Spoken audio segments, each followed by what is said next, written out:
because the backpack that he has is fucking whouge. But painting in parts is for virgins. You aren't wrong. You aren't wrong. Painting in parts is for virgins. But the back, look how big this backpack is. Look. It's quite a big backpack. It covers up loads of his robe. And normally, if I said this to Joe the other day, right? If I was painting them dark colours, then I would probably just glue the backpack on and not give a shit. Because I'm painting them light colours because they're high elves, I kind of need to get access. Oh, you're doing the white and blue? Yeah, right. There you go, that's better. That makes all the sense. It's okay. All of the senses. Oh, there's a separate point. Okay, cool. Good afternoon, everybody. Welcome back to the channel. Thank you so much for joining us on this lovely Tuesday afternoon here in sunny Southampton. It's actually been really nice down here the last two. In fact, it was too hot yesterday. We talked about it on the stream. We're now back with a Liam and no Joe show. I am not Joe. This is not Joe. This is Mr. the Kyle, the man from behind the deck. Because Joe's on holiday, the selfish bastard. So we're here building more AoS stuffs because we're frantically building AoS stuffs for the channel right now. Because it's fun. Because it's fun. Oh, it's so good. To talk to you wonderful people for a Liam and no Joe show. And it'll be similar on Thursday probably as well. We do have a live game of sort of live game of AoS tonight for you people, but it's different because I'm trying an experiment tonight as a slightly different piece of content. So instead of doing an actual battle report, we're gonna do a little experiment tonight. We're going to take a person who's only ever played Warhammer 40k, and even then played it quite badly, and we're going to put him in front of AoS for the first time tonight. He's been told not to read any rules, not to look at any rule books, not to look at any faction abilities, nothing else whatsoever, nothing at all. I've told him just to turn up with an open mind, and Brom is coming tonight to see if we can teach him AoS in an evening. We're not expecting to get to the end of Battle Round 5, it's Brom. But if we can get to the end of the night and he can competently play a turn, that means it's a really fucking good rule set.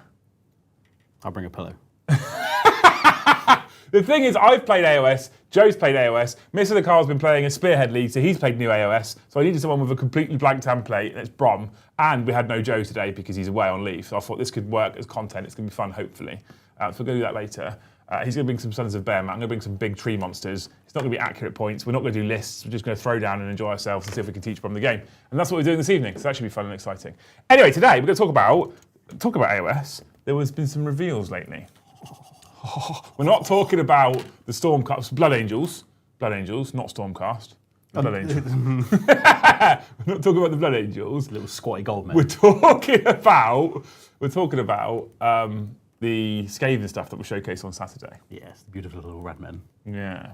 Now, we're in a, dare I say this, we're in a slightly lucky position at the moment because Mr. the Kyle, currently at least, doesn't have an NDA. So we actually get people's first impressions on the channel, which is really, really nice. Because you're also a Skaven fan, right? I am a huge Skaven fan. It's kind of my thing. And I had seen the stuffs before. Not giving too much away. I'd seen the stuffs before. You saw it for the first time on Saturday. So I'd been looking forward to it all week. The Thanes would know it because I would literally don't shut up about it. As soon as they were announced that they were going to do the show watch that they were going to do for the Skaven and who was going to win the Hell Crown, I presumed it was going to be Skaven anyway. I wasn't really following up on any of that kind of stuff. Yeah. But I've been looking forward to it all week. And yeah, like you said, because I'm not on any kind of NDA list and nothing like that. So I get to experience it exactly the same as everyone else does, because Liam doesn't actually tell me all these things. Nope, he's NDA. He's not allowed. But like genuinely, he doesn't tell me shit. Like I don't know things until it's right in front of me. Like, yeah. But seeing the reveal for the first time, I was genuinely shocked, surprised, and in awe as well. I stopped everything I was doing. I was just sat there staring at my phone.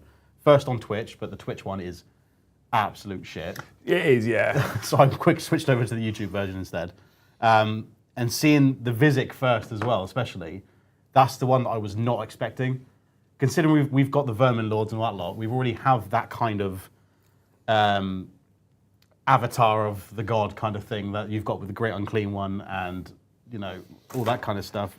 So I presumed that would be the Skaven version of the Demon Prince avatar. Yeah. But then to get Visic, who literally, it is just the Great Horn Rat, but in, you know, is an avatar form. Yeah, he's cool, It right? blew me away. But it's the Norn Emissary, isn't it? Yes. Like, which is the same thing for the Tyranids, for the Norn Queen. Like, this is the AoS Norn Emissary, and they're doing it in the same kind of layout. So maybe, I don't know if they watched the Leviathan release and was like, we can do that, but better. Yeah, well, I assume like things like this is not like faction specific in terms of how they do the release. I assume it's just like company wise. Like we're going to do Skaven as a box set, like it's only half of Leviathan, and then we're going to chuck out some big stuff and some cool stuff and refresh some small stuff at the same time to make. Because I feel like if you put Vizic or something that size in a launch box. One, it like massively skews the launch box to start with. Oh, 100%. But also, like, how do you go up from there? You can't. You don't go up from there. You just have more stuff coming out. So keeping a big model like that one to the release after the launch box release for me makes perfect sense. I had seen him before, I'll confess, and when I saw him before, I was like, oh, he's fucking cool. I like better than the non-emissary. Yeah, I agree. Like, he's incredible. There's as a model. lot of detail going on there. I'm really looking forward to getting my hands on him. And he absolutely represents what I think they're trying to do there as well, which is super cool. Which is interesting when you consider. We'll talk about it a little bit as well, chat. Don't worry. It's not. We don't just go. We're not talking about that because it's 40k or AoS or whatever. We talk about all sorts of things on all sorts of shows. But I feel like I didn't see. Maybe I'm wrong. Maybe you lot can correct me. That's not number 16, is it? You're lying to me. That's number 16, and that's not an arm. You're lying to me, book. If we talk about the 40k releases that have happened lately as well, I feel like it's a different response. So like Skaven release, everybody positive. 40k release seems really 50-50. Now I'm going to go on record as saying, personally, I like the new Sanguinor Guard. I like the new Sanguinor, with one exception, that's his face, which looks like it comes out of Planet of the Apes, right? I do understand the concern or the criticism around Sangard losing some of their flavour. They've lost a lot of filigree, they've lost a lot of detail, they've lost a lot of Blood Angel specific kind of iconography. And I do understand that as a critique and a criticism. I do get it, 100% I get it. But I still think the models look really nice. Yeah, I mean, as someone who's not a Blood Angels player in any variety or Space Marines in general, I think it's pretty cool. When I first saw them though, they look to me like a model that comes out as like a commemorative piece. Yeah. Like, celebrating the 20th anniversary of Blood Angels or something, because they look old. The Sangard? Do you not think? Like, especially the Sanguinor himself, he looks like a little squat model, how they were sculpted in like the 90s. Which I don't think is necessarily a bad thing, because I mean, they weren't terrible. It's just when you're used to everything come out as in like Primaris sizes or in that kind of quality. Yeah, It's weird seeing something like that. I do feel like they could have done a lot more with the Sanguinor specifically. Like Dante's model, stunning. Yeah. Right. All the characters they've shown off so far. Mephiston's model when he got released, stunning. But we were talking about Lamarty's the wings. You thought they would. You think you'd have better wings than that? Like, now they've removed wings from Sangard. You're like, okay, you've got one model in your whole army with actual wings. Make them fucking impressive. But like the amount of models they've released in the past couple of months alone, everything with wings has been so just. It's a centerpiece model and it really stands out. But then he's just got these little. There's the meme on social media, isn't there, with the new Stormcast guys with wings. Did you see the ones they released? They showcased. They haven't actually released them, but they showcased the ones. These the bigger ones, isn't they? Yeah. And they're like, they have the Sanguinor and then that, and they're like, you versus the guy she told you not to worry about. Yeah, no, one's got actual wings, and the other one's just taking the bloody things off Captain America's hat. Like, do you know what I mean? Mm-hmm. Yeah, I do. Let us know what you think, chat, about the releases. We can go plural. It doesn't have to be just Skaven. You can talk about the 40k ones as well if you want to. I feel like it's very polarising. I feel like when you think about the Sangard releases, the Death Company releases, the Sanguinor, etc., and you compare that with what we got on Saturday from Skaventide, not from Skaventide, but from the Mortal Realms, from the Realms of AoS, I feel like we definitely got two very different releases. And I feel like one of them seems to always come with immense amounts of nothing but positivity, and one of them comes with huge critique on both sides. And I'm not entirely sure why that is. I don't know if people just have different expectations, because Sanguinor Guard have been around for ages. I think it's popular to also, like, shit bash 40k at the minute as well. It is. Like, you know... It's also very easy to fall down that rabbit hole and do the same thing. Yeah, I mean, because everyone's all part of the... Like, I mean, I say everyone, I mean the internet as a whole. There's so much on the AoS train at the minute that any kind of 40k stuff, they're like, oh, it's shit, they can't beat AoS and all this lot. Yeah, They're anyway, not seeing it for the bigger picture. Like, 40k is still getting support, and it's going to, hopefully, it will grow. AoS boys are definitely having their time in the sun right now. Oh, yeah. Like, we told you this game was great. Yeah. And us old 40k people that were only 40k people were like, I mean, it is. Much exciting. But it's, everything's relative, right? Anyway, thank you so much, Brandon, for the 5 gifted memberships, you fucking legend. Joe's not here, he can't wish you anything. I could wish you things, but I feel like it's not fair. It's Joe's thing to do that, so you're going to have to wait. Why maybe I write them all down? Just do it. Like, right, Joe, this is what you get for taking it out. Thank you for the 5 gifted, dude. Evan, thank you for the 1 gifted. You're a legend. Redacted 83, thank you for the 5. Wait, where is Joe? I thought he was supposed to protect him at all costs. He's on holiday. He's literally being protected by being on holiday and taking a break. He's been messaging me every day, but he is on holiday. I bet he has as well. Yeah. And he's currently house sitting. I think he's house sitting for his mum, who actually went on holiday. And he's gone to stay at her house and do a little breakaway with his missus and the kids, as far as I understand it. It's glue stuck, and I keep forgetting to bring a lighter in. So he is protected. Don't you worry. He is perfectly safe. Mr. the Joe is perfectly safe. Stick Monkey, thank you for the 2. He's got eyes. What the fuck? Oh, yeah. I made a big point of bringing my other glasses today, so don't worry. As soon as the camera comes off, my other ones are going back on because it is bright as hell, isn't it? Yeah, the lights in here are pretty. There's a lot of lighting. I'll take a photo for the Thanes. Watch this, ready? The glory of television. We go wide angle lens, right? And we do this. I can't get all the fucking lights in. Hang on. Hang on, Thanes.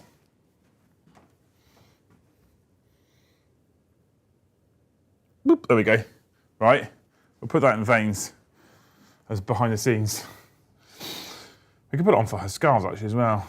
Boop, boop, boop. But yeah. Boop. If anyone doesn't know, that's because I think it was when we did the show over there, when it was the first one, everyone was like, why is he wearing sunglasses? Yeah, why is he wearing sunglasses indoors? I know you got so irritated with that question. As well. No, it wasn't. It was I just about found it funny. 25 times. Yeah. Why is he wearing sunglasses inside? Oh, hey, why is that guy wearing sunglasses? Oh, my God. If you all turned up on time, we'd answer it once and that'd be fine, wouldn't it? Because I'm cool, okay? Yeah. And I'm sensitive to light, so I get headaches. It's because he's got eye aids. Yeah, something like that. But yeah, with the rest of the Skaven release that they did, well, the announcements they did, some of the new, like the Master Molder sculpt, did you get a good look at it? The fact that he has his own little friend, his little tumor attached to him too. Oh, that works straight away. Good. This is the broken one. Okay. I say broken, it's just clogged. I need to get a lighter on it. I need to bring my lighter in.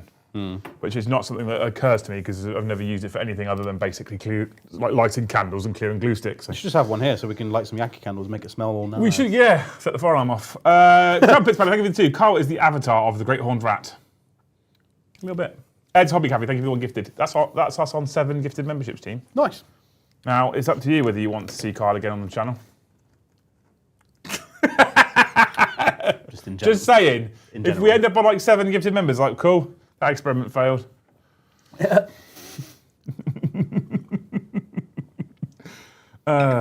I've just had a UPS parcel delivered, which I think is new terrain from urbanmaps.com. Gentle plug. Gentle plug. Well, they sent us a lot of stuff, Carl, so I'll keep gentle plugging them. Yeah. Where's my controls? There we go, my controls are back. Good. There we go. Beautiful. Thank you. Anyway, people, what do you think? I always thought the Sanguinor had actual wings, hence why he thinks he's Sanguinor's reborn. Which also makes sense that he wouldn't be able to cross the river. I'm interested to see how they're shoehorning the lore in as well, right? How does the Sanguinor, who's supposedly the reincarnation of the Sanguinius, then cross the Rubicon Primaris? How does that work? And how is he only 4 feet tall? Yeah. The model just is... It's a Primarch. I like the model, I do. But I think it's underwhelming. I think it's cool, but I don't think it's as impressive as what the I feel like, for me personally, the Sanguinor in Blood Angels should be the most impressive model in the army. Yeah, I agree. Like, more impressive than Dante, more impressive than Mephiston, more impressive than the Martes. Because he's literally based off of the Primarch of the. Yeah. He should be an incredible centerpiece. So I'm talking things like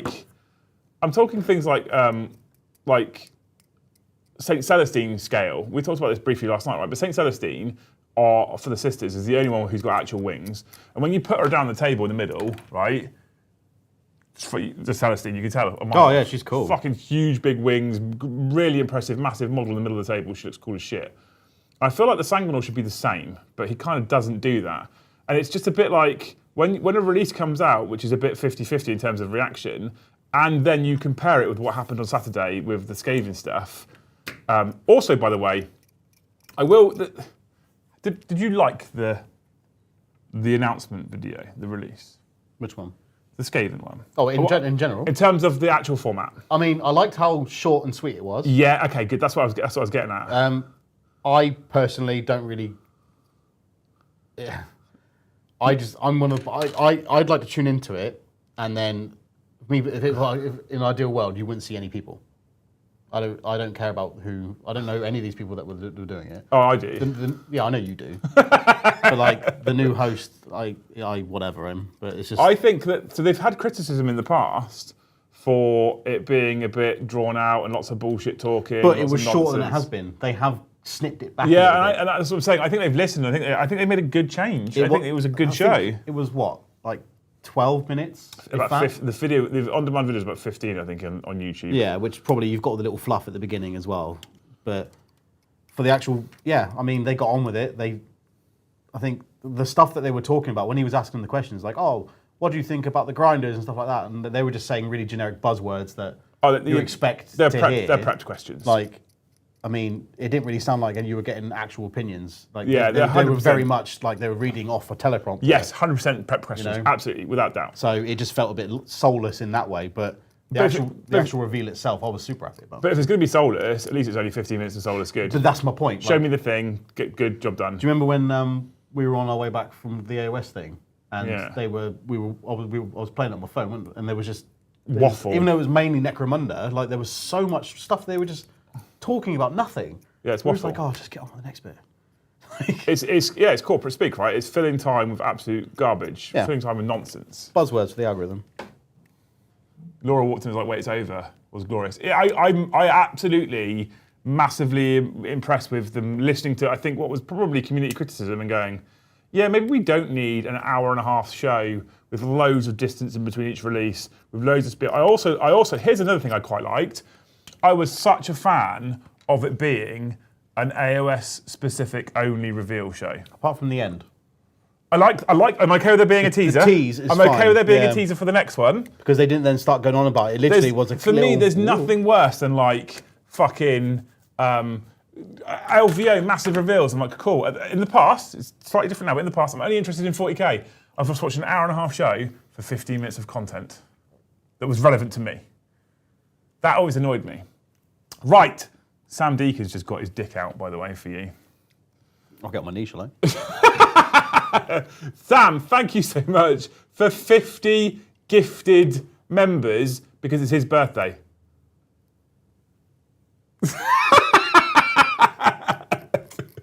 For 50 gifted, he gifted us 50 members. Fucking legend. Is that how that works? Now it is, yeah. From now on it is. Yeah. Dear. Thank you so much for 50 million, you fucking hero. What a legend. Demogorgon, thank you for the 5. Kev says, save the Kyle fund. Appreciate you, dude. Thanks, man. Doug, thank you for the 5. Has the Sanguinor crossed the Rubicon, or does the appearance just reflect the Blood Angels of the time? Maybe I missed a thing. I don't really know. I saw things on social media about the fact that he crossed the Rubicon and how's it happened. I didn't really watch or look at the reveals or read the articles because I'll be straight up. I'm avoiding the Blood Angels articles on purpose because very, very, very chapter-specific Space Marines, Templars, Dark Angels, Blood Angels are the only Space Marines that get me excited. And Joe has Blood Angels, and I don't want to get excited about them because... Well, he does now. Because, he doesn't have flesh terrors. If you believe what he's worried about. He's very worried about what's going to happen with that. We'll see. I'm hoping he's going to be okay. He's super concerned about his poor little Seth. And I'm like, I keep winding him up. You have to play Blood Angels now. If that's the case, if they have in fact got rid of him, you're going to have to play Blood Angels now. Literally just go, right, here you go. It's just a can of Mephiston Red. Respray all those. I might just, that's a cool fucking video series. Just me in the background fucking spraying all Joe's flesh terrors with Mephiston Red. I wouldn't do it. Water it down with his tears. Anyway. Joe's our Blood Angels player. Currently flesh terrors, obviously, but he's our Blood Angels player.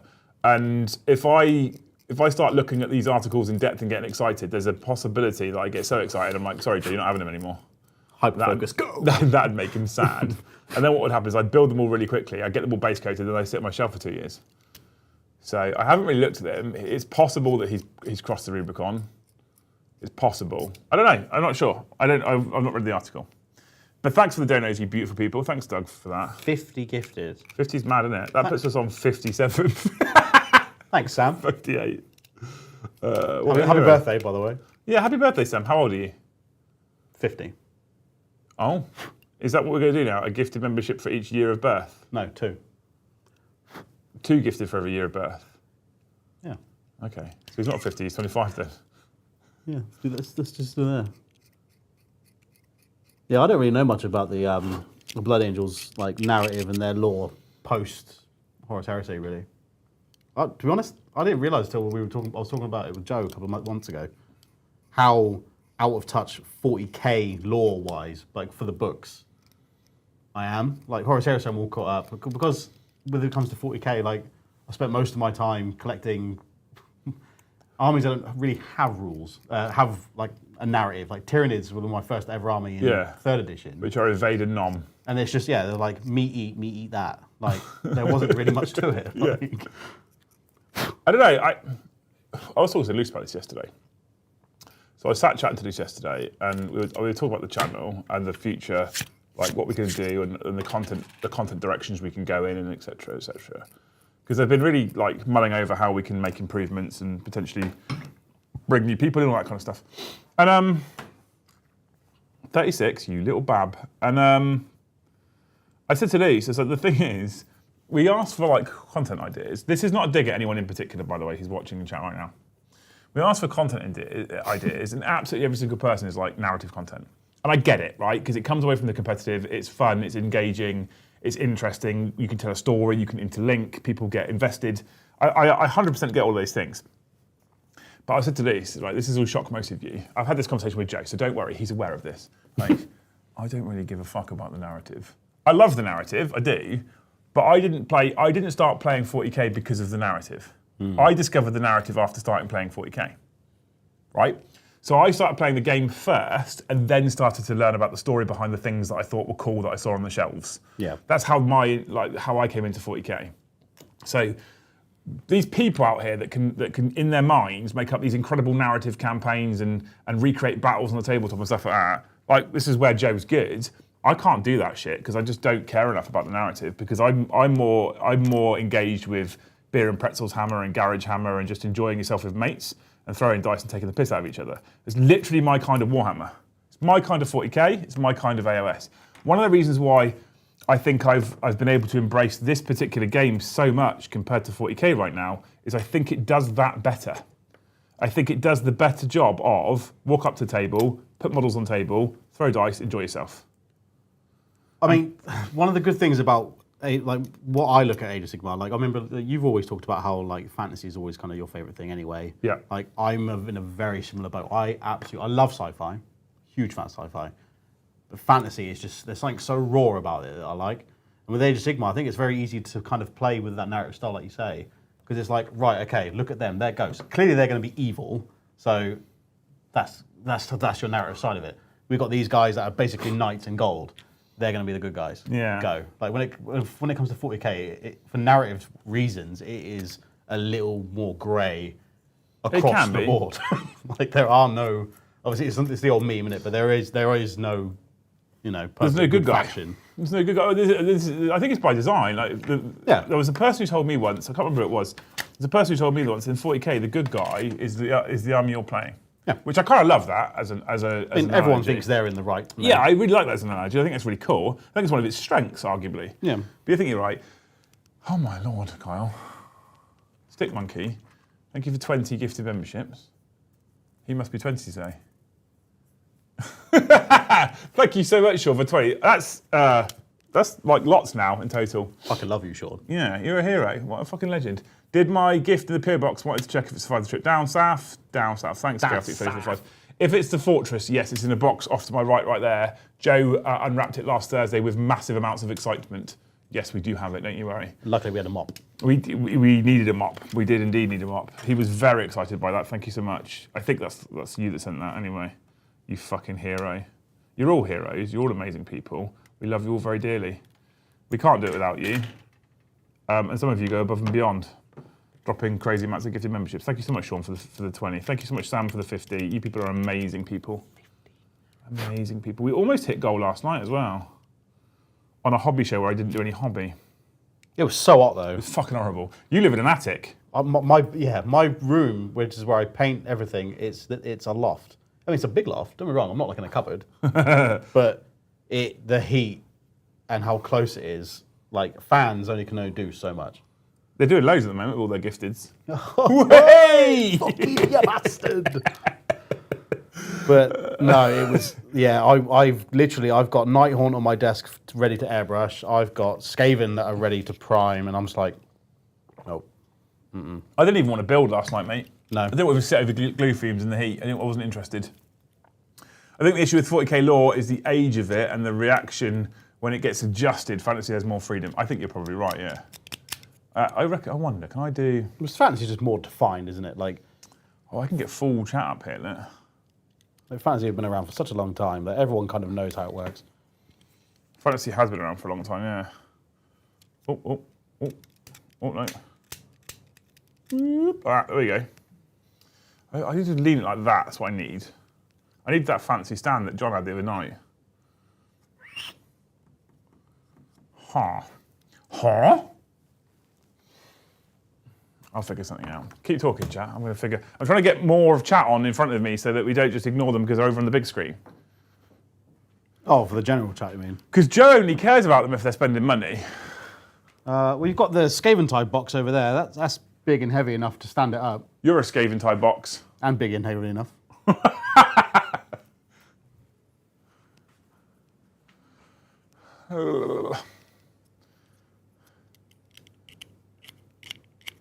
So, I left it till this morning to look to see if I had any AoS to build this today. It turns out the only thing I've got left is Stormcast, which I already said to you. I didn't know whether I was going to sell it, didn't know whether I was going to keep it, didn't know whether I was just going to give it away. I had no idea. I bought the Skaven type box for the Skaven and the rules. Look at that. I get full chat there. Oh, I need to off my fucking chair then. Joe, what happened to your hair? It grew. He's got more of it now. Yeah. Yeah, just not all at the back. I can see the whole of chat now, chat. That pencil's upside down. It annoys me. So yeah, so that's what I'm building. I'm literally just building the Stormcast half of Skaven type. Yeah. Yeah, I have another box of Skaven type for Skaven because I just wanted the models for myself. I'm like you though. So here's like the I'll be honest. When I saw the new Skaven models, which was before Saturday, I ordered another Skaven type box for two reasons. Firstly, there is an individual who has sent us loads of stuff. Mr. The Chris has sent us an Imperial Fist army to use on the channel for Heresy. He sent us the Sylvaneth to use for AoS. He's amazing. Every time I keep asking him what he'd like in return, he says to me nothing. And then he was in the Thanes talking about maybe wanting the Stormcast half of the Skaven type box. I was like, opportunity. So I bought the box. I was like, I've got a Stormcast half for you. And he said, how much do you want for it? I was like, nothing. You've done a lot for us already. I'm going to send it to you for free. And he got really awkward about it. I was like, Imagine people getting awkward about generosity. Anyway, so he subsequently agreed, but it also meant that I have the Skaven half myself because they're too nice. I was resisting, but they're just too fucking nice. They are. So I can't not have them. Even if you don't play them, you owe it to yourself to at least build them. I don't think I'll play them. But this is where I'm like you, because you've said to me, I want to build the Stormcast models from the box, but I don't think I want to play them. No. And I'm like, when you start looking at the wider range of Stormcast, the dragons, etc., you're going to go... I mean, like, the ones that I couldn't remember the name of them when we were talking in the car, but the ones that I've been like, you know what, I would love to paint them, is him, so Lord Terminus. And Lord Terminus is a stunning model. Basically, it's the ones that are the big meat, the Reclusians, that's the one. Those four are basically the only ones where I was like, I just really want to paint them. You wait. Even when you put the Hammer dudes together, they're cool as shit. Yoni says, Liam, I'm on the lying on the couch struggling with COVID, looking at your biceps, and I'm wondering if you are allowed to pass the airport security checks. They weren't always here, mate. These are new. These are new in the last 3 months. I didn't know where that was going before I started reading that one. Thanks, Uni. I hope you're feeling better soon, dude. COVID sucks balls. I think I've had it once. I'm not sure. Is it the old, what everyone says, like, that there was that Christmas just before the initial outbreak, wasn't it? When No, we had a week here where it's last year. It was the only week I took off all year, and I took it off sick from streaming because I had no energy to do something. I can't remember what month it was in. It was in like August or something. I can't remember. And both Lewis and I think we had it at the same time, and it was fucking awful. It was so bad. It's the sickest I think I've felt in a long time. Yeah, I was running a kitchen at the time when COVID was just coming out, and I was the only one in the entire building that didn't get it. So I literally was stood there on my own because everyone else had got home. I was running a depot, and funny odd thing, when my staff realised that they could have time off work without a doctor's note because we were asking them not to go anywhere and isolate, suddenly they all seemed to take it in turns. It's weird, that, isn't it? I don't think I ever got it, to be fair. Lucky. Thank you for those kind words, Jen. Anyway, I hope you are feeling better soon, dude. I didn't expect that message to go in that direction, honest. I wasn't just reading out a self-ego post. I really only bought Stormcast for Indrasta. Indrasta is a stunning model. Which one's that one? She's the ironically considering the topic, she's the Stormcast lady with the big wings and the spear. Oh, her, yeah. From the old launch box. Yeah. She's awesome. Didn't they have her in the Vanguard box too? Yes. Yeah. God, that's a mighty pickle, isn't it? It's a mighty pickle. The rule of cool always wins. It does. Absolutely. These, by the way, Lumineth kits, this is going to, without any doubt whatsoever, going to end up being my favourite AoS faction. Will you paint and play them?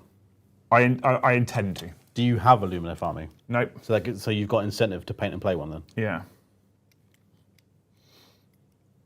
Yeah. Or just go, here, Joe. No, this is one of those armies where I'm like, I want to do it myself. We don't need it for content because he's got a lot of army. If we had got every other army ready, this is still a possibility that this will happen in the future. If we had every other army ready, then he would have justification to be like, Liam, the only one we don't have is Lumineth. But at the moment, we don't have all the. He's got so many fucking armies to paint already that he wanted as well. I might add. The Sanguinor should be an AoS type centerpiece. It should 100%, Ben. Absolutely. Even if they didn't increase the size of the actual character, give him all the tactical rocks and just all some debris around him just to make the model itself just look bigger. Yeah, absolutely. I think so. I think you could have done a much cooler pose with But just a bit more grandiose, yeah. Because, like you said, he's quite a big deal. I see how much Joe hates the T-pose now. It's a Sanguinor rather than Techless. Sam, thank you for the 5. I think the issue with 40k lore is the age of it and the reaction when it gets adjusted. Fantasy has more freedom. I think you're right, mate. I think you're right. There's only so many times they can retcon it as well. Yeah, I think they have to be a little careful how many times they make changes because people will get bored of those changes. Yeah. But I think ultimately you're spot on. And it's weird, they live in this weird place of 40k. They make changes, they get criticised for making changes. They don't make changes, they get criticised for it being stale. And they're in a rock and a hard place. And the 40k audience, I don't know if this is just me actually, I feel like the 40k audience themselves are quite split, they're quite polarising. And some people really want loads of change in 40k to advance, and some people want it to just stay the same, and some people really love casual, some people really love tournaments, and you don't really have many of the middle ground people. And AoS seems to be in this space where things like the Skaven launch happens, and it's 99% they're all incredible, look how amazing they all are. And then 40k does a release like the Blood Angel stuff, and it's literally 50-50. It's dog shit. Where's my nipples? I can't believe my armour hasn't got nipples anymore. But if you look at it from this point as well, is that Skaven have been waiting for a model refresh for quite a long time, whereas in 40k, it's the same armies getting the same models every time. Yeah, true, I guess. I'd argue with Skaven, you've got that, like I said, Clan Rats have been like that for a long time. The Storm Vermin, they've been old for a long time. The Master Moldo is God knows how many years old. Yeah. And they've finally got a refresh, so there's a big deal like, oh my God, we finally have models that are adding up like everyone else. I think if Space Marines, as a generic faction, didn't have tons and tons and tons of new stuff over the course of the last year, then it would feel like Blood Angels have been waiting for ages as well. I agree. But because Space Marines get loads of generic Space Marine shit all the time, which is just because it's not chapter specific. Yeah. Specific. Pacific. The Pacific Rim, yeah. It can all be used. So it's not like they've gone without No, exactly. No, I agree with you on that one. Thanks for the 5 minutes, Sam. Doug, thank you for the 5. Nothing in the article referenced Sanguinor. I think his armour looks a bit Primaris. The Sanguinor Guard are Mark 10 now, but explained as their kit needed to upgrade due to age. Interesting. Definitely thought you said something else then. Interesting. I don't know. I don't know how that works. Still early days for AoS, but tournaments seem to have become manifestation bonanzas and hugely favour armies that can spam magic thoughts. Yes, they need fixing. So, Coronel Panic, I have actually spoken to one of the rules team, reference this exact issue. At Warhamster World, not this Monday, just gone Monday before. They're very aware of it. They will be making changes. They're conscious of how bonkers Nighthaunt are right now. They'll be making changes. And their goal is to make changes that doesn't fundamentally change how the army works or fundamentally change the way that people have perhaps invested since the launch of the edition, so people don't want to be, they don't want to be in a situation where people buy loads of shit and then they instantly invalidate it, because that would be bad. Like Custodes. Deathwatch. Oh yeah. So they're looking at how they make tweaks and changes to bring that balance in without fundamentally changing too much, so that people don't feel like they spent money that's then become a waste. So they're aware of it, which is really positive. They're gathering loads of data. The noise is, I'm always impressed. I tell you what, I'm always impressed when I talk to the AoS team, I'll put it that way. I think it's the nicest way to put it. When I talk to the AoS rules team, I'm always impressed. Yeah, you always come away from it talking about how positive it is. Yeah, honestly, 100%. And you just get this feeling from that team about how much they fucking love this game and every kind of aspect of it, rather than just, we like tournaments. Like, it definitely feels like they really fucking care. Money go brr. Yeah, exactly. So I think you're right. I think it's currently Magic Fest. If you can spam magic and you can spam good manifestations, you have an advantage. That being, and there is armies that are running away at the moment in terms of like victories, but they're not unbeatable, which is an interesting place to be as well. So with no FAQs, no changes, no updates right now, Nighthaunt have like a 60-something% win rate, but they're still getting beaten. So I did that spearhead thing, and their spearhead is actually quite weak. Yeah. Compared to everything else, literally, if you don't get that initial charge across, yep, you're dead. Yeah, they die quickly. They are a strong army. Oh yeah, but it's just what's the attachment that you were talking about? The advance in charge, fallback in charge. Well, I can't remember what it's called. Something. Deathstalk? No. Something ghosts. Yeah, something spookies. Yeah, it's exactly what it is. That's the official name of it. Basically, it's the must take in it. But there is a lot. Like, I'm hoping that Nighthaunt don't get too slammed. One, because I've literally just I have quite a few of it now. But it's just because there are other ways to play it that I'm hoping don't get ruined by the fact that some people are literally taking that, whatever that detachment's called. Tactics. So I think rather than making sweeping changes to the whole faction, they'll be making tweaks to the things that are causing the problems. I hope so. From what I understand, which is positive. That's like targeted fixing is the best way to do it, rather than we'll just chop the whole. I looked through that Nighthaunt book because I have basically everything in the Nighthaunt range at home already, because the Nighthaunt model range is cool as shit. Yeah. And it was one of the first armies for AoS I was going to collect years ago, because I was like, hey, how hard can these be to paint? So if I can pick up some paints from GW some point soon when I get some time, I actually think they'll be very easy to paint to a tabletop standard for stream, at least anyway. So I had loads of their stuff, and I was like building a list. I looked at all the detachments. I was like, advance in charge, fallback in charge. This is the one I want. This is like my old Harlequins from 40k. I'm here for this. And then I looked at the article about who was winning what and how they were winning. It was the same day, wasn't it? And I was like, oh. And then I looked at the detachment they were taking. I was like, oh, for fuck's sake. Oh, rats. But yeah, I want to be able to play the advance in charge, fallback in charge. I want to play that kind of mechanic, but I think it needs to be tweaked so that it's not stupidly broken, or as currently stupidly broken as it is. But we'll see. Thank you, Davey HQ, for the 5 gifted memberships, you beautiful humans. We're like 82 or 83 now. We're literally like less than 20 away from 100 members on the first Liam and Kyle show. I like that. What army range do you not like the look of? For AoS? That's a hard one.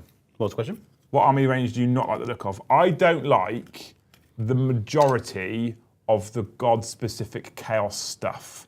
I'm okay with some of the Head Knight stuff, but Disciples of Tzeentch, Blades of Khorne, Magic King and Nurgle, I'm not a fan. If I had to pick a least favourite out of those, I'm very sorry here, if I had to pick a least favourite out of those, I really don't like the Maggotkin and Nurgle range personally. But then I'm a person who likes like high elf type, high fantasy type looking stuff, right? So Maggotkin don't fit that for me, really. So when it comes to Age of Sigmar, I don't really like the Maggotkin and Nurgle either. Oh, really? Because Joe loves it. So I don't, obviously, I love Death Guard. Like, I absolutely love Death Guard, like, more than anything. But there's something about the range, like, well, my least favourite part about Death Guard is the demon parts of it. Yeah. I don't really care much for the Plague Bearers and stuff like that. It's not about their rules or nothing. I just don't really like the models that much. I like the Chaos Marine side of Death Guard. So when you've said that before, about the Maggotkin, yeah, I agree. I like the Somber Horse one. Somber Horse is cool. That is cool. Everyone loves the Somber Horse, like, though, that right? model, I would love to have that model. Everyone but loves the rest of the line, like, I'm not. It's They're not the really ones for me. like, and the thing is, I look at like, I don't know if we need them in AoS. I've said this with Joe before, right? In terms of, I hope, in Joe's words, there's things. There's lots of differences and discrepancies between 40k and OS, which is a positive. And I think sometimes I like a little bit more, different, like a little bit more in terms of discrepancy. So in 40k, the bad guys are chaos, typically, right? They're the bad guys. Yeah. If you're not a chaos player, if you just look at it from the outside looking in, the Imperium's the good guys, quote unquote, depending on your perspective. Chaos are the bad guys, and Xenos are the other threat. Right? Yeah, That's kind of how that works. I agree with that, yeah. Right? In AoS, after the death of Old, so in Old World, Chaos were the bad guys. And once Chaos consumed everything and blew up the fucking Old World, they had an opportunity, I feel like, to reset the law. And I don't feel like we needed such a strong presence of Chaos in new AoS. I feel like, for me personally, I would have liked for AoS, Death to be the bad guys. I agree. Right? So I feel like you don't get rid of Slaves to Darkness. I feel like you don't get rid of Skaven. But I feel like they're your Chaos factions. Yeah. You don't need Nurgle, Tzeentch, Khorne, and Slaanesh. Yeah. And also, from a company perspective, at the moment they're quadruple selling kits because you can play demons in AoS and demons in 40k and demons in Horus Heresy and demons in fucking Old World. So if they take demons out of AoS, I'm like, you're giving yourself space to create more stuff that you can sell specifically just for AoS. Which is, I know this is going to be an unpopular opinion, right? But Games Workshop want to make money, so stop making kits that can be used across multiple. I don't necessarily agree with this, by the way. I think this is the right thing to do. But I'm like, we don't need the Chaos protagonists in AoS. Death is terrifying enough. Nagash, as the Supreme Lord of the Undead, should be the ultimate bad guy, I think, in the I agree. AoS I world. 100% agree.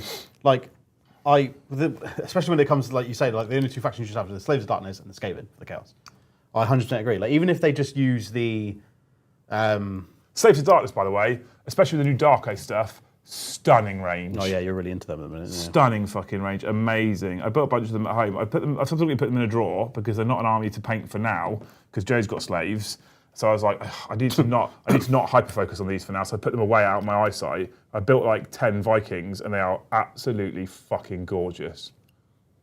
Incredible model range. Look at the size of my fucking stick. Yeah, that's breaking. That's a big old spear, isn't it? That's not going to survive transit, you know that. Yeah, it will. It'll be fine. Oh, it doesn't survive standing up, Kyle. That's a problem. But thanks for the two anyway, as Hobby Coffee. It's telling me it's your first ever super chat ever. Thanks, dude. Yeah, I don't love the chaos range in AoS, it says something because I think the AoS model range on the whole is absolutely fucking stunning, as we've talked about loads. Again, huge bias here because I'm a fantasy fan. Huge bias here, but the Dark Oath for slaves, anything death pretty much that's coming out nowadays. I like the fact that high elves and wood elves and the elven like realms in AoS are very, very different to like Tolkien-esque elves. I like the fact that it's not actual high elves and dark elves and wood elves. I like that it's Lumineth, Sylvaneth, Idoneth. I'm a big fan of that. Yeah, they're kind of putting their own claim on it, kind of thing. Isn't Yeah, But also, for someone who's new to it clearly defines what they are as well. The Lumineth stuff, which is the High Elf equivalent, is so close to High Elf that I adore it as a previous High Elf fan, whilst also making it its own thing in the AoS realms. I love it. I'm here for it. Yeah, I'm mad for it. I think that I'd like now they've started updating the Sylvaneth range to add in a lot of the like spirit type stuff. I feel like I'm happy with that range now as well, where I was less happy before. It was kind of just like dryads and stuff. and they've been adding all the tree revenants and the Sylvaneth line is so good. yeah, and you've got the Gossamer archers and stuff like that. They're fucking beautiful now, honestly. So anyway, thanks Steve for the 2. Alistair, thank you for the 10. Please tell Games Workshop if they don't want to dick over Nighthaunt with too many changes, feel free to fundamentally change Sylvaneth instead. I hate carting a box of terrain with me everywhere. I mean, That's a good point, actually. in Sylvaneth, the trees are just not terrain, are they? They're just part of your army because you have to have them. Yeah. They're cool. Thank you for the 10. I love you. I kind of disagree though. I love the idea of sprouting trees It's very up. thematic, isn't it? And actually, Yeah. in competitive AoS at the moment, there's a problem with Sylvaneth players having their trees destroyed and then not being able to get them back up again. And the army fundamentally doesn't work without them. They've got 2 things they can do here. Option number 1 is they can change the way it works so you need less trees, which is an option. So when your trees then get destroyed by your opponent and you can't sprout them up again because you haven't got anywhere where you can place them legally, not needing them for your army to function is a fix to that. But I kind of like the fact that Sylvaneth are the faction that needs to bring trees and terrain to make them work. Well, if it's going to be any of them that has to have a terrain feature, it's them, right? Them in Skaven, the Norholds, Norholds, yeah. So I'm not entirely against that. So I think what they'll probably do instead is they'll probably change it so that it's easy to get trees up. There'll maybe less restrictions on where you can place them, perhaps. I don't know. And I'm kind of here for that, if I'm honest with you. So thank you for the 10, dude. I love you for the 10. Although I don't agree. I think I'd be like, no, give me more trees. Although I've only painted 2. But you know. Fully painted them. Yeah, they're not varnished, and I haven't done any highlighting. They're painted enough for stream. I've played them on stream. Nurgle can also sprout trees up. Not the bollock trees that you're talking about, though, right? They're not trees. They're phallic symbols. Oh, it's garden, yeah. They there's another thing I love about AoS as well is the terrain units that they have for certain armies, like the Seraphon, like pyramids and fucking all that lot. And what's the one that the waterfall one for the Lumineth, the shrine, yeah. Yeah. Shrine Luminor. Oh, that's so good. So fucking good. So fucking good. Look at this man with his fucking stick. He looks like a high elf, doesn't he? Yeah. How many of them are there in a unit? 10 to 20. Oh my god. I have 10 to build here, I think. I have another 10 at home. I realised, so what I'd done, right, is I bought a bunch of when the Lumineth, I found in my spare room upstairs, I found the very first ever Lumineth box that got bought out. So back when we weren't playing AoS, they launched the Lumineth. There was a big white box of Lumineth. It came with the Lumineth measuring tool, it came with limited edition dice, and it came with a bunch of models in it. And when that first got announced and showcased, and we weren't getting AoS support from GW, I bought the fucking thing immediately. We weren't playing AoS, we weren't talking about playing AoS, we weren't doing any AoS. I was like, that's my kind of faction, right? And they bought that box out, bought it immediately. Fucking gorgeous. And then when they bought other stuff out, I basically bought most of it. I've got most of the Lumineth range at home because I was like, I love this stuff. If I ever do AoS, this is going to be my favourite faction, almost definitely. This is even before I started learning about the lore and stuff. And then what I realised was I was getting it out the other day, about 3 weeks ago, I was getting it out at home. And if it was a big model, a big fancy cool model, I'd built it. If it was a line infantry model, it was still in the box. Yeah, I was like, that checks out. This army doesn't really function as I built it because it's just big heroes and nothing else. That's literally the first thing. That's the first thing I do. If I buy more than one model at a time, I'm like, definitely building him first. Yeah, right? And then the last thing, like for Tyranids, the last thing I ever build is always the Gaunts. Yeah, it's mad, isn't it? Brian Garrett, thank you for 5 gifted memberships, you beautiful human being. And then Stuart, thank you for the 1 gifted, you legend. I appreciate you all. The trees suck because Alarielle needs to be within 6 inches of them, but her base is too big to fit. Just stick her base on the route. If you put her base on the route, which you can as per the terrain rules, you can be wholly within 6. It's possible. Absolutely possible, 100%. No matter what chat would lead you to believe. We all need the wood, and getting that wood up is a must. 100% it is, Schooner. How you doing, dude? Wood else to get their wood up. I was getting out at home. This must be happy. Quite the opposite, Crumpets Banner, in fact. Just starts fucking beating me off with a bamboo cane. Just hear screams. The fucking bamboo cane. If there's anything that Luce has got in that house, it is bamboo cane. She's got bamboo canes. Yeah. For her garden. For soup. Yes. 31. Number 31. No, I'm not ordering Chinese. Ooh. Ooh. I'll take a full young. I bet you will. 31, 30. Lord Terminos. Troops first, treat yourself to the big models. To be honest with you, if I'm being straight up, Jill, these aren't Space Marines, they're a treat anyway. They're so nice to put together. That one and that one, and then that one, and then that one. Where's number 32? There, we found it. We found it. Although building the Lumineth has also added some inspiration to my 40k world as well. I feel like I'm ready to get back on the Eldar train and then fuck everybody else who criticises it. I was thinking about this the other day. Like, I was thinking that the next time you play on stream, you should play Eldar. I'm playing Eldar on Thursday with Paddy. Oh, good. I've decided. Good. I missed them too much. As you should. Yep. If you don't like it, well... Fuck them. Fuck them. It's been long enough as well, and like at the end of the day, like if they're too strong, who cares? Paddy would just have to work that a little bit harder. Yeah, well, he's a Tau player, and no one likes them anyway. So, I really miss my Eldar. I really miss my Eldar. So, quite frankly, God, it's tough. Yep. The beacons that it Gondor calls raid. Assemble the Rohirrim. Thanks, Stu. Thanks for the 5, dude. Thoughts on the relaunch of Lord of the Rings on Warcom? Oh, is it the War of the Rohirrim? I need to have a, Middle-earth strategy battle game is currently a game I'm avoiding, only because if I dive into fucking Lord of the Rings, it's dangerous. Mm-hmm.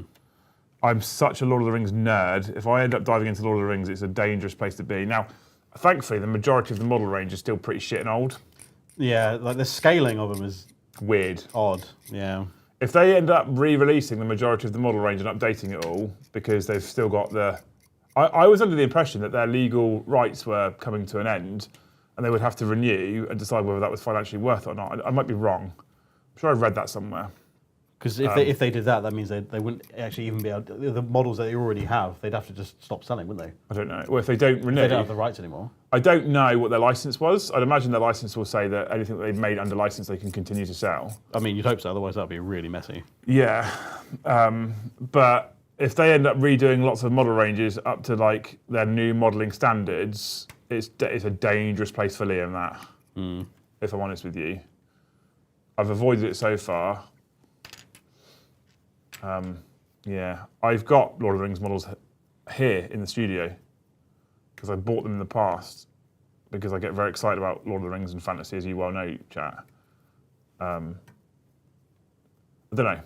It's one of those game systems as well. Everyone that talks about Lord of the Rings says, fantastic fucking rule system, fantastic rule set. They've never had to really update it. It's basically the same rule set as it's been for the last however many years. That's how good the rule set is. Or it's got less support. People that like Lord of the Rings Middle-earth strategy battle game really fucking like Middle-earth strategy battle game. So. Yeah. Sometimes I wonder, sometimes when you talk to the people that are in that little niche audience, they're like, yeah, it's fucking great. I'm like, yeah, but you're one of the people that plays it. Yeah, you have to say that. Yeah. So of course you're going to think it's great, you play it. You're literally keeping it alive. I'm interested, but... I'd want some of the models, I'd want the Balrog, I'd want the Fellowship, but I don't know, I have played it a long time ago, when the original one, when it was just the Lord of the Rings. But I can't for the life remember how I mean, I was, 11, 12? Yeah. So how accurate we played it. Yeah, right? Yeah, I don't know if we were actually playing the game proper. My 40k experience was the same as that when I was a kid.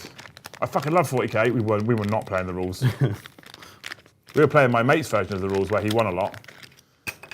Because he's like, don't worry, you don't need to read the rules, Liam. I know the rules. It's like weird, because when we play the rules that you know, you seem to always win. What are we playing? I win.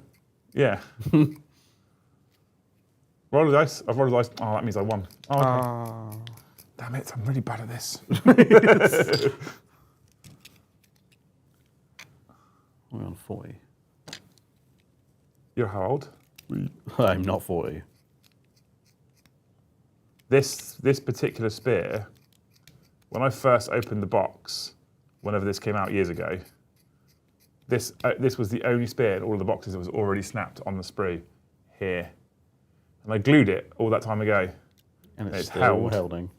So we're gonna not tempt fate too hard, and we're gonna gently clean around it and hope that it just holds, which it won't. It's maybe the. Shh, you. Hush now, sweet prince. Yeah, I love the idea of Lord of the Rings. It's something that I think will be something we would look to add if GW continues to support the game. We would look to add Lord of the Rings in the future, but it's not high up on my priority for two reasons. One, I don't think there's as much of a following behind it as there is behind 40k, AoS, even Heresy, even Kill Team. And secondly, it's a very dark and dangerous rabbit hole for me to fall down personally. It's literally right up your street. Yeah. Yeah. There's a reason why I've got a Lord of the Rings sword hanging on my wall, and I fucking love Lord of the Rings. Although, right, members' idea, I found out, we went to cinema last Sunday, Kai and I, to watch Deadpool Wolverine, and you can rent a cinema screen. Members bonus, rent a cinema screen. We worked out we could probably do it for about £5 a ticket to watch all 3 Lord of the Rings films extended editions. In one go. yeah, no breaks. Back to back, no adverts. Go to the toilet, you're a virgin. I did that in a minute, actually. I need to go for a wee-wee. I need to do a jog. I drank too much water this morning. Because I went to the gym. Did I tell you I went to the gym this morning? Yes, you did. Did I tell you? Mm-hmm. I think that'd be a great idea. I think it's a great idea. Especially in the showcase too. Air conditioned. Air conditioned, big fucking recliner chairs. Yeah. And like, what was it said on it? Does it say that they bring you the popcorn and stuff? So you know, because it's privately booked, you pre-plan what if they your bring snacks me, and stuff is. If they bring me my popcorn like a prince, then I think I just pay to do it on my own. Prince. Yeah, just the whole room just to play Call of Duty and that. Yeah. Because you can't do that. Can I rent the cinema and not play a film and just play video games? You can, yeah. Did you not see they said that on there? No, I didn't see that. Yeah, you can rent it out for whatever you want, really. I swear it said that. For sex? Oh, I don't know about that. No, Maybe. I mean, it's a big old room. I don't know what you're planning on bloody doing. It's too much to organise anyway, because Luke wouldn't be up for it, so I'd have to find someone else. Jesus. Because she'd be like, no, not a fucking chance. Nah, it's cold. Yeah. Yeah. Your dick's small enough when it's warm.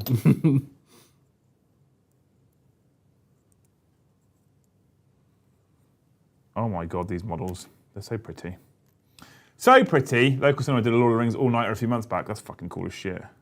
Why didn't you ask me to come? I ask you that every night. My mum's never watched any of them. Lucy's never watched any of them. And I don't know how we're married.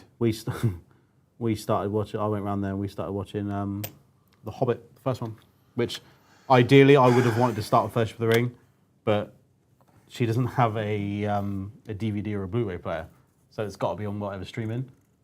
And on Amazon, literally, like they had them all on there, the extended editions, everything, and then suddenly they don't. So the only one we could watch was Unexpected Journey. I have all of them on Apple TV. I'm just old-fashioned. I got the Blu-rays. But I got all the Weta Workshop statues that come with them. Yeah. I ordered a 1/6 size scale Gandalf from Weta Workshop. Did you order it? Yeah. You bastard. It's expensive. This is what I'm saying. Lord of the Rings is a deep, dark rabbit hole for me. Yeah. I can't be held responsible for my financial decisions. If I wasn't so poor, I'd have ordered so many things from Weta Workshop. So many things. Yeah, I got the Gollum and the Smeagol statues because back when they came out, you could get one or two. Yeah. And I got two. I got the two for everything. So I've got the Gollum and the Smeagol. I got the two bookends. The statues. I hope you realise that what you're doing at the moment is encouraging me to come and burglarise your house. I mean, I'll get them insured. Give me 2 days. Hang on a minute, this man I see a plan for me. This man got these insured literally 2 days before they got stolen. Oh. How It says here they've been in a box for the past 12 years. Weird.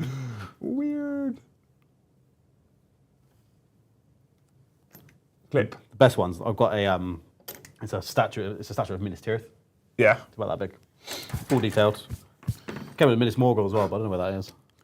I'd live in Minas Tirith. Would you? Minas Morgul. I mean, it makes you laugh because whenever anyone talks about Lord of the Rings, they always say this. Like, it's like, oh, what race would you want to be? You'd want to be a hobbit. No, I wouldn't want to be a hobbit. Just sit around, smoke weed, eat. I don't even like weed. The idea of it, it's just do whatever the hell you want. To be a farmer, though, wouldn't you? You wouldn't want to live in Rivendell? No, don't like elves. Lame. What? All right, this is the last time you'll see Carl on stream. No, like, you look at, if you compare the elves and the dwarves. Don't right, backpedal now. I'm not backpedaling. I'm committing. I hate dwarfs. If you look at like the elves and the dwarves are a bit more up my alley. Like the elves is all about elegance and patience and whatever else and just bleh. There's some But then the dwarves are like, we eat meat and we kind of beat the crap out of each other. I'm like, there's some cool dwarven characters, like Gimli's a fucking legend, but dwarves on the whole are a bit knobbish, aren't they? Let's be honest. Knobbish. A bit knobbish. I mean, yeah. I just like them. I prefer dwarves. Just get to sit in a hole and just eat roast beef and malt beer. Roaring meat. Or bone.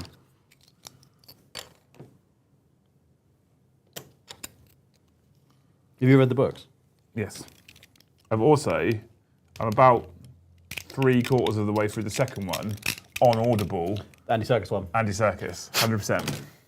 We're just having our own little private conversation, by the way. Whoever's fault that was, Crumpets Paddy, your fault, talk about Lord of the Rings. Just got away from me there. I just realised you and I just talked about Lord of the Rings. I was like, oh yeah, there's a chat. That's a thing that's still going on.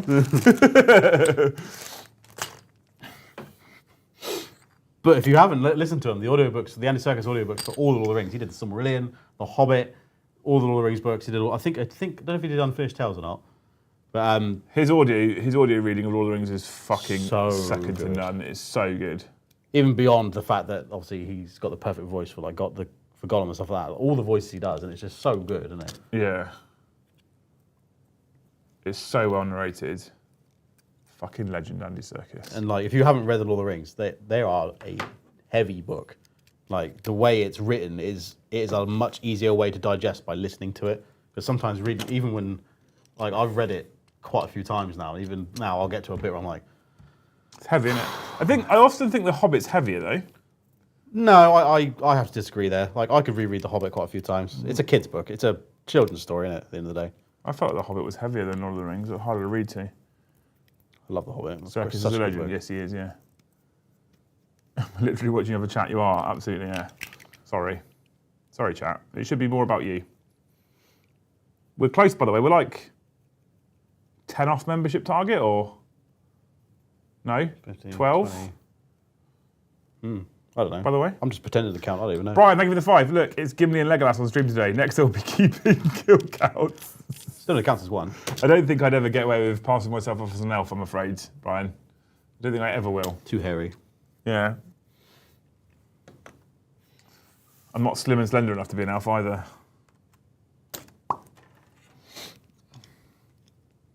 Carl could absolutely be a dwarf, though. I'm not short enough. If you walk down on your knees. That's what you're going to do now for the Thames Spearhead weekend. I need to figure out what spirit I'm going to bring for that, actually. Thoughts on new Skaven models? I think they're fucking stunning, man. I think they're beautiful. Absolutely stunning. I feel like not only have they knocked out some incredible sculpts, but I feel like they're just... There's a little part of me that feels like they're just sat at Warhammer World at the moment laughing at their 40k counterparts. Just cooking. Yeah. Oh, you've shown off some new Death Company, have you? You've shown off a new Lamarties. Oh, here's some new Skaven. And we're like, it. oh my god, this is so good. And Games Workshop reply, 40k team reply with, yeah, well, here's our Sanguinor. And then the audience goes, lol. Nah, they've all got their own place. But the Skaven models are. But we haven't seen the Stormcast models yet, so. We have, yeah. Oh no, they were Blood Angels. Yeah, you're right, yeah. Lol.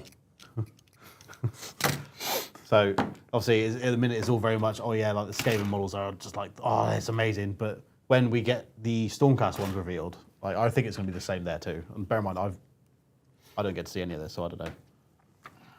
Yeah, poor old Carl gets left in the dark right now. Yep.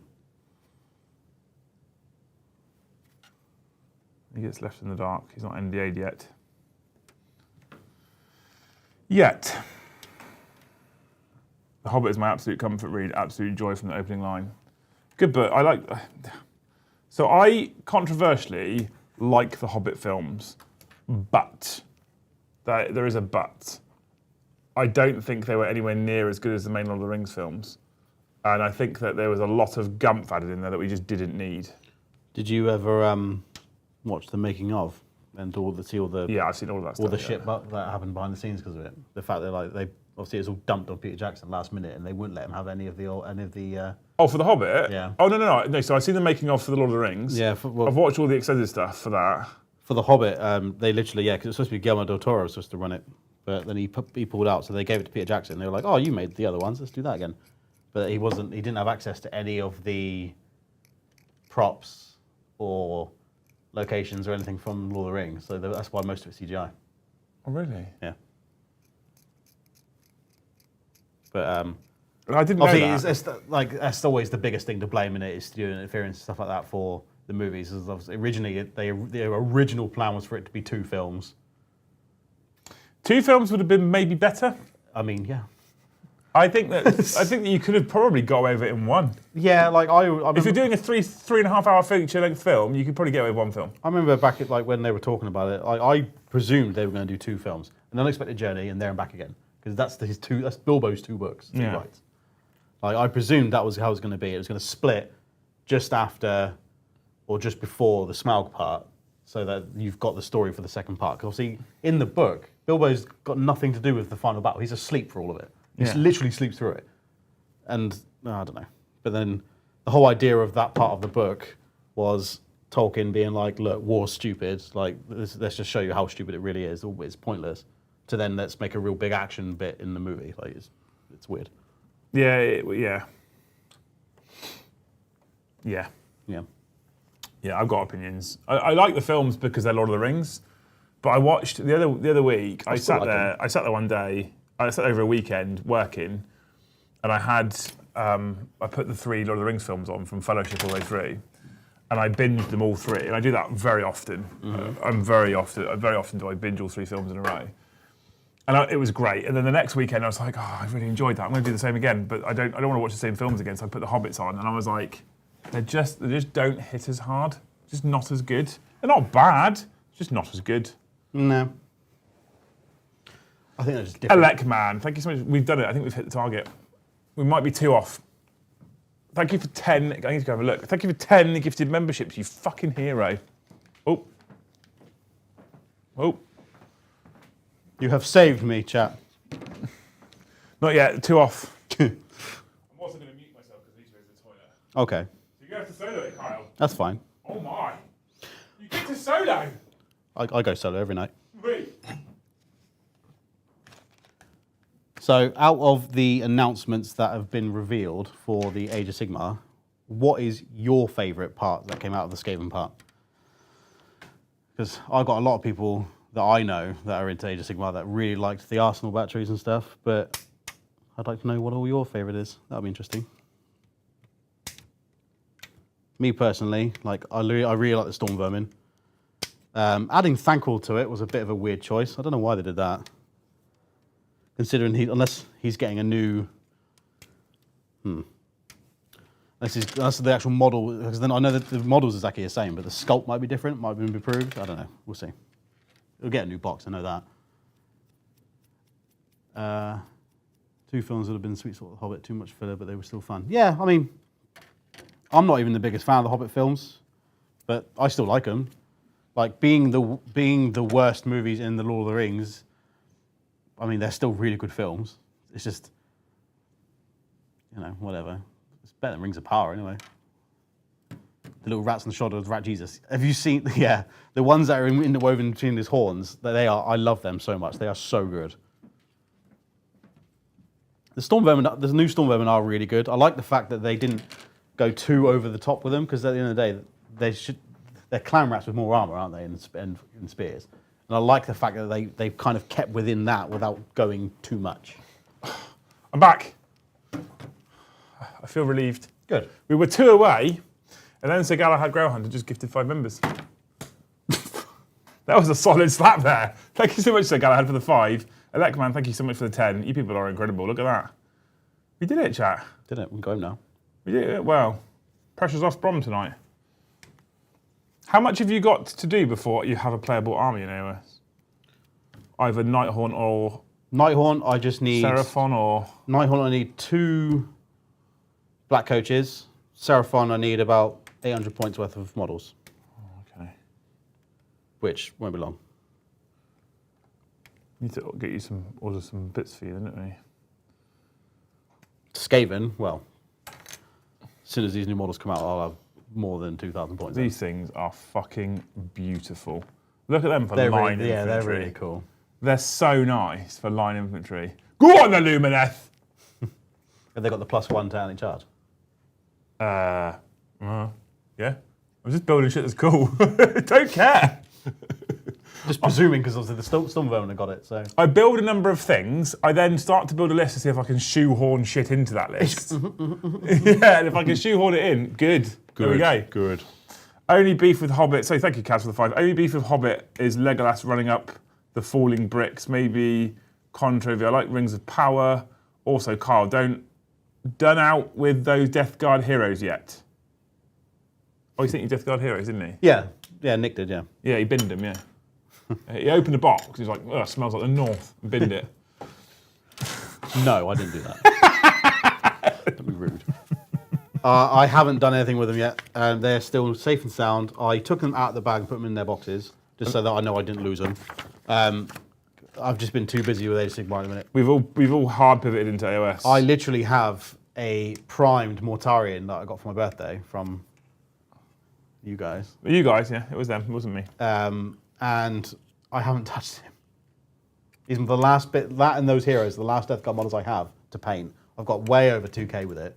It's just, every time I go to pick him up, I look over to my right, I'm like, it's AoS. Yeah, exactly. 100%. I'm with you. Like I'm trying at the moment, and succeeding, I might add, before people think I'm going to go on some sort of random rant right now. I'm trying at the moment to pull myself back into the realms of 40k and convince myself to enjoy 40k again. And I'm having some success, and I've settled on the factions I want to work on for them right now, and I've got a bit of a buzz and excitement about them again, and it's, most people won't be surprised, it's Dark Angels and Eldar. I was talking to Joe about it today, literally today, and I was like, the thing is though, at the moment, is I am pushing that to the back of my mind, so I'm excited to play them at least, but I'm pushing it to the back of my mind because I want to get this done. I want to get AoS done, because this is just the focus for my hobby at the moment, and I'm really enjoying it. So we all, with the launch of Skaven, the 3 of us specifically, because I think Brom's coming round to the idea, Paddy's coming round to the idea. Yeah, Brom's open to it. He's not pushing for it, but he's open to it. Yeah. It's like, Brom, did you want to put your keys in a bar? Yeah, I could. They're coming round to the idea. But me, Joe and Kyle were like, yeah, AoS, we're in. I'm in. Straight away. Straight away. So, yeah. There you go. I guess I do have a problem with Legolas running up bricks, to be fair. Rings of Power is an interesting one.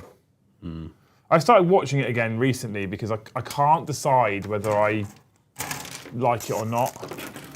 On the one hand, it's fantasy, so I like fantasy stuff. On the other hand, if you attack it from a pure Lord of the Rings standpoint, Lord of the Rings fanboy standpoint, it's not necessarily the best. If you approach it with a bit more of an open mind, I think it's okay. I mean, the best way to go into it is it's nothing to do with the Peter Jackson movies. Yeah, 100%. The New Line Cinema one, it's got nothing to do with them. It's absolutely nothing to do with them. So the big, like, I don't personally, like, I didn't really care for it that much. Like, as someone who's read all of the books, there was just a lot in it that was taken for granted, I think, in that show. Rings of Power? Yeah. Yeah. But at the end of the day, it's not for me, so I don't care. I just don't. I watched it once. I'm done. I don't need to watch it again. So that's fine. Yeah. But the best one, I was going into it, I presumed, I don't know why, but I presumed that it was a prequel to Yes, the New Line Cinema movies. Which when I first started watching it, a while ago, when I first started watching it, I approached it with the exact same attitude. So I get it. The exact same attitude. Like, oh, this is going to set up The Hobbit that then sets up Lord of the Rings, and it all makes sense. And I was very disappointed. And then I've come back to it with an attitude of, that's not what it is necessarily. I mean, it kind of is, but it's not what it is. It's just a standalone series in the universe. Yeah, the bones are there. Yeah. And I'm enjoying it more, but then I'll be honest with you, I watched like 3 episodes, was like, yeah, it's all right. And then I put on Vikings from Valhalla on Amazon, which I've not seen yet. And I started watching that, and then now I'm watching that instead. And for a Lord of the Rings show, considering how much I love that fucking franchise, I'm like, yeah, I could watch Valhalla, Vikings of Valhalla instead. Like, that means that it's not a very good job, as far as I'm concerned. It didn't grip me enough, even as a standalone story outside of the main kind of... In the universe, yeah. Yeah! Literally, since you went live, T-shirt updated, so to shipped after your Sunday intervention. Well, sorry it took so long, mate, but at least we got it sorted. What was that for? T-shirt? Yeah, there was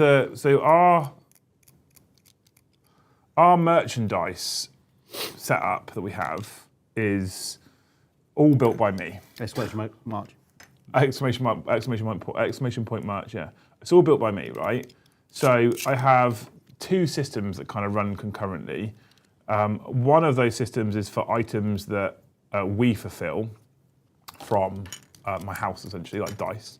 And one of those systems is set up for T-shirts, because T-shirts are fulfilled by a separate fulfillment center. It's print on demand, and I use them so that I don't have to hold loads and loads of stock. So when you place an order for a T-shirt, it fucks that order off to the fulfillment center. They get the order come through. They start printing. It's all automated, and then they ship it out for me to the end customer. So I don't do anything. It just does it all for me. And that's what, I mean, I make minimum profit on it. I make almost nothing on them. Almost nothing. Not nothing, but almost nothing on them. But at the same time, I don't have to do anything. Right? I just have to make the design in the first place. There's no loss. Yeah, right, exactly. What we hadn't accounted for is when the dice went live, when people made an order for both dice and T-shirts rather than one or the other, it sent the order to the fulfillment center, who then didn't action it because they're like, hang on a minute, we don't do your dice. Yeah, like, where was this? But they didn't tell me that the T-shirts were all held pending essentially instruction. So they've got guys there waiting like, well, where's the dice? So there's like, I had like 7 or 8 orders that were sat there, and they all said pending connection, because what they want me to do is connect the order part for the dice to a product on their website, so they knew what they had to print. And I was like, well, you don't do dice, you fucking idiots. So I had to go in there and manually tell them to ignore every product that said dice on it. I've now set a rule so it does it automatically. But I had to go in there and do that. But we didn't find it until Sunday, when Luce went onto our kind of management like dashboard and was like, how have we still got 7 orders that haven't been fulfilled? All the dice that have been ordered, I've sent them out. What's going on here? Did a bit of digging, and she was like, Liam, there's like 7 stuck orders. So I then went in and looked and found out what was going on, then managed to put the ignore rule in place, and it's all been sorted. Joys of merch. As I said last night, right? Merch is one of the hardest parts of the channel, and it makes us the least amount of money. But the T-shirts are fucking cool, so who cares? As evidenced. Yeah, fancy. This T-shirt is huge, though. Is it? Yeah, I got the wrong size, but it's okay. Did you read the size guide? Did not. This is like when you first. I got this when you very first. The day you announced it, you were like, oh yeah, I'm doing this, and I was like, oh, I have to have one. Yeah. Especially because you did the backprint ones. They're my favourite ones. Well, you and Jill specifically asked for backprint ones for those, so I made them. I should make backprints for the others, really, but it's faff and effort. And if no one's going to buy them, there's no fucking point me spending the time. But I need to have a look at it. It might be worth doing. RTRT, thank you for the 5. Planning a heavily converted Eldar army, but the idea of it being 40k puts me off. Why 40k when I can AoS, Horus Heresy, or Necromunda instead? More fun, in my opinion. Yeah, I want a 40k because I like 40k, though. That's the only reason why I want a 40k, because I like the universe. So despite what I said to you earlier about not really being a narrative person, which I'm not, I still like the 40k universe. I found the game first, and then I discovered the universe and the narrative afterwards. I like Eldar and the 40k universe. I like the Eldar narrative. I like the Eldar lore. I've read the Path books, which are some of my favourites, despite the fact they're not necessarily the best books in the world. They're my favourites because they're about Eldar. They're the ones that got all the shtick because of the way they were written or something. Or was they go different? I don't know. So the Path books were 3 books that were released that are all the same story, but from a different elf's perspective. Oh, that's cool. Which is really fucking interesting and fun and different. So you read all 3 books and they're literally the same story, but they follow 3 different Eldar. So you get a different story depending on which one you're reading. Yeah. Like that. Which I'm a huge fan of. Jane's Art, incredible book, right? This Liam guy is subpar. Thanks, Soldier knows him. Jane's Art, great book. Assuman, great book. I fucking love it. So I like Eldar. So I want to do things in the Eldar universe for 40k. Of course I do. But you're right. Why 40k when I can AoS is definitely a question I keep asking myself at the moment. We'll see. I'm gonna bust the Eldar out on Thursday. See if I have some fun. It's Paddy. It should be fun. Should. Bring back prints. More back prints. The thing is, maybe. Maybe. Well, it's about working out cost of time and effort versus return. And if the cost of time and effort versus return is in the positive, then it's a no-brainer. You make it. If the cost of time and effort versus return is in the negative, you definitely don't make it. If the cost of time of effort versus return is somewhere in the middle and you can't guess, that's when it becomes a difficult decision, essentially. Love you, mate. Thanks, mate. Love you too. You're all right. I get it. I get the banter. I'm here for it.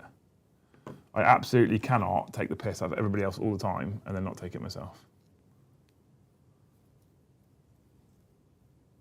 That's not how I work.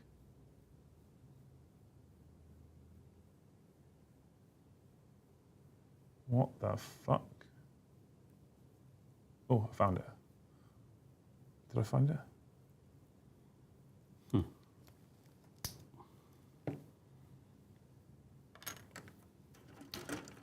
Strange. I think they've numbered these up wrong. No. Games Workshop instructions being wrong. I won't have it. I was trying to put a cloak on, then I was like, it doesn't seem to fit. And yeah, they've numbered it up wrong. It's NFL time, Liam. Let's see the Vikings jersey. It's hanging up in my wardrobe. It's ready to go. The thing is, it doesn't show off my because you know if you play in the NFL, you can just be fat and wear loads of pads. It doesn't show off my epic frame nowadays. Whereas rugby shirts, because rugby people that play rugby versus people that play NFL, people that play rugby, actual men, people that do NFL like pretend men. This shows off the figure better. I am aware of how many people I'm about to trigger in chat. Secretly, I actually quite like NFL anyway. Don't tell them. Do you? Like to wind up the ankle. I like NFL. Yeah, NFL's cool. I'm an ice hockey fan of myself. Oh yeah, I've never really watched ice hockey, but I can't. There's not like skating is not a thing I'd ever be able to do because I've got the fucking balance of Bambi on ice. So it's possibly why I've never really taken any interest in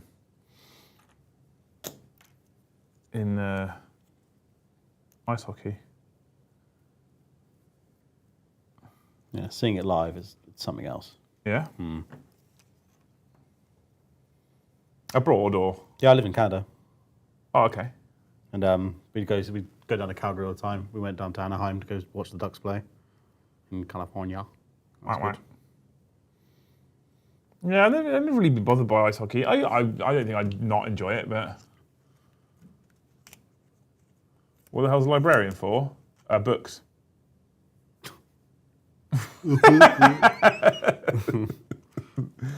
Old world, the AoS for me. No interest in anything 40k now except back reps on this channel. Ah, Escape, thanks.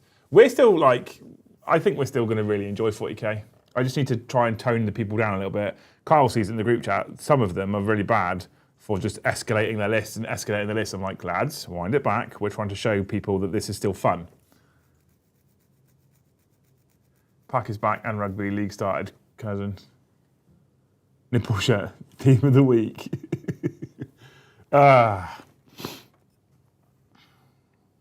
These models are sexy.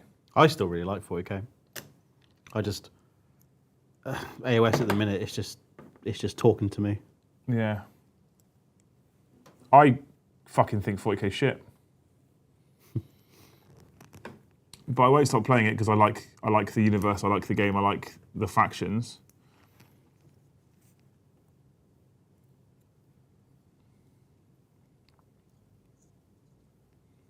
It doesn't really fit on the base, that's interesting.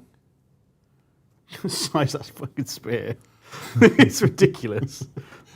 It's all out. Is that a spear or are you just pleased to see me? Is there a good channel that's purely AoS focused? I don't know.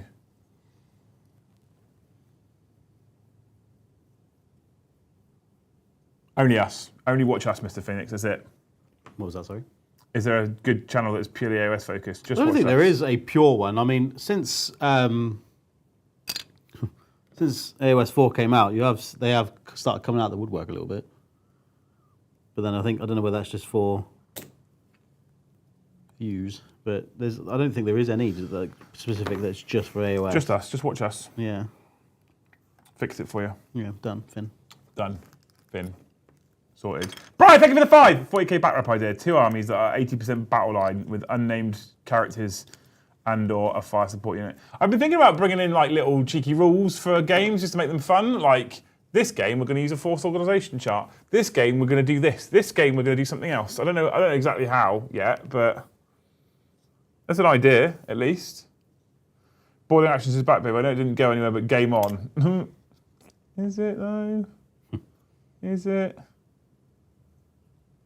I feel like things like boarding actions start to feel a bit like a cash grab rather than actually a well-supported product. I don't know. I won't lie to you. I haven't looked at the book. We have it. I just haven't looked at it. I don't know anything about boarding actions. I don't know what it is. It's a game of 40k. Oh no, I know it's a game. I don't know anything about the rules and stuff like that. Yeah, and it takes the standard 40k rule set and adapts them. Well, this is what it did in the last edition. Adapts them slightly to represent fighting aboard a spaceship, essentially. Obviously, hence boarding actions. And it tweaks things like how you charge and how you overwatch and stuff like that. And I'd argue actually, we got quite excited when we started doing boarding actions. We got quite excited because some of the rules that were in boarding actions were like, these would be better in 40k. And I was thinking that it might have been a test bed to try some rules out for 40k. For example, you can't charge a unit you can't see. So if you're stood behind a ruin and they're the other side of the ruin, you can't charge them because you can't fucking see them. So why would you charge at something that you don't know is there? Makes sense. Things like you move your unit and then you put it into Overwatch, and if your opponent moves across that unit's path, they can then fire Overwatch because they're in Overwatch. But once they get put into Overwatch, they can't do anything else. They're literally sat there waiting. Which, again, makes sense. Yeah, exactly. So there's a number of things they did where I was like, this makes me really positive for 40k. And then 40k came out and included none of those rules. And I was like, oh. So yeah. It feels a little bit like, oh shit, Spearhead is doing good, let's try boarding actions again, just worse. Yeah, a little bit. Just do strip 40k for views. I mean, I don't think that gets us views, to be fair.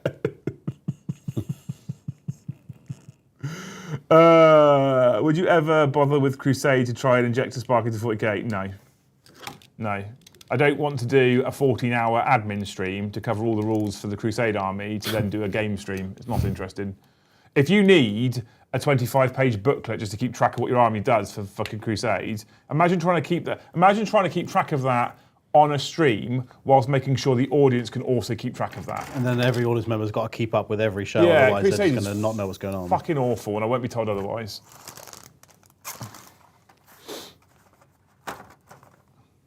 Right, anyway. What glue brand is Carl using? It's not Tamiya, is it? No, it's Deluxe Moderate Plastic Magic. Plastic Magic. That's magic. That's my Paul Daniels impression. The glare's too much. Fuck him. That's what he does for a living. He's a product catalogue specialist. Right, anyway. As they are going to Legends, I played 3 Celestial Ballista versus my son after round 2 and I double turned. He only had Marathi left. We called it there. Oh dear. Oh dear. You don't like your son very much then. Anywho, Thank you for hanging out with us on the Liam and Kyle show, because Joe is being lazy and selfish. It's been amazing. You people have been incredible. Thank you for all the gifteds. I think it's safe to say that the Skaven releases at the weekend were just fucking incredible, and I look forward to all of the other stuff that's coming. I'm desperate to get my hands on They it. haven't made a promise, have they, like 40k did, that every faction will get something new. They haven't made that same promise, have they, that I'm aware of? I don't think they've mentioned anything. Interesting. Because I would like to think that everyone would get something new. Yeah. Oh, one thing we didn't talk about is the fact that they did announce the fact that they're going to be selling 2 separate battle tomes. Did you see that? No. So they, on the little article they did about it, they're doing the normal one, which has got, as we expected with codex and battle tomes, stuff like that anyway. But I can't remember what it is that they called it, but it's like a competition one or something, or the players one or something, where it's basically no fluff, rules, spearhead, and cards. That's really good. Did you not see that? I mean, I don't want that. I want the full one with all the fluff in it. I mean, me too. I can't remember what the actual terms is they used, but it is something like that. It's basically a player's book. The book is half the size to fit in a rucksack, and it comes with the cards and the spearheads in it too. Amazing. So, that's fucking cool as shit. Yeah. Dear Liam, I'm willing to watch only your channel, but I would like some in-depth lore videos of AoS, please. I could be tempted to try and dive into that, because I'd be learning it at the same time. I love AoS lore. Yeah, I've started to read more of it. I'd be learning it at the same time. I'm not against that as a concept, perhaps. Gamers Edition, that's the one. Thank you. The only channel I spend money on is this one, but if I have more cash, I'll support him too. Who? Tell me your secrets. Tell me your secrets, Gypsy. I want an Iron Jaw Spearhead. Yeah. Anyway, thank you for hanging out. Like I said, we've hit 3 o'clock. I'm conscious that I have no Joe. I've got to bimble around. Well, me and Carl have got to fumble around trying to set up a table and stuff now ready for this evening. We're not going to be putting lists on the screen tonight. We're just going to be putting out the armies because we're doing a different version of the game tonight. We're far enough in now that I feel like I can competently teach someone the basics of how to play the game. And we're going to try and do that with Brom, who's only ever been a 40k player. Can we, A, get him competently playing a game turn by the end of the evening, and B, convert him into someone who likes Age of Sigmar and wants to play it in the future? That's quite exciting. That's what we've got tonight. So not quite a game, but something I think is going to be really interesting anyway. And for those of you that aren't AoS players, who have been 40k players, probably a really interesting watch along as well, I'm hoping. Tomorrow night we're back at 7:30 with the Warhammer show, and Thursday we come back with another Liam and No Joe show. And a live game of 40k in the evening is Eldar versus Tau. Paddy returns. He now lives half an hour away. Cool. We're going to see more of Paddy, which is exciting. Friday, if you're saving up so you can spread your memberships across the week as well, remember at the moment there is currently no planned After Dark show on Friday. So I have to drive home from the zoo on Friday. There's no planned After Dark. If I get back at a reasonable time, I might put the camera on anyway. But there's currently no plan for it, all right? There you go. Cool. Right. Buttons. Beautiful. Thank you so much for wandering. Thank you so much for watching, you beautiful people. We'll see you in the next one. Bye-bye.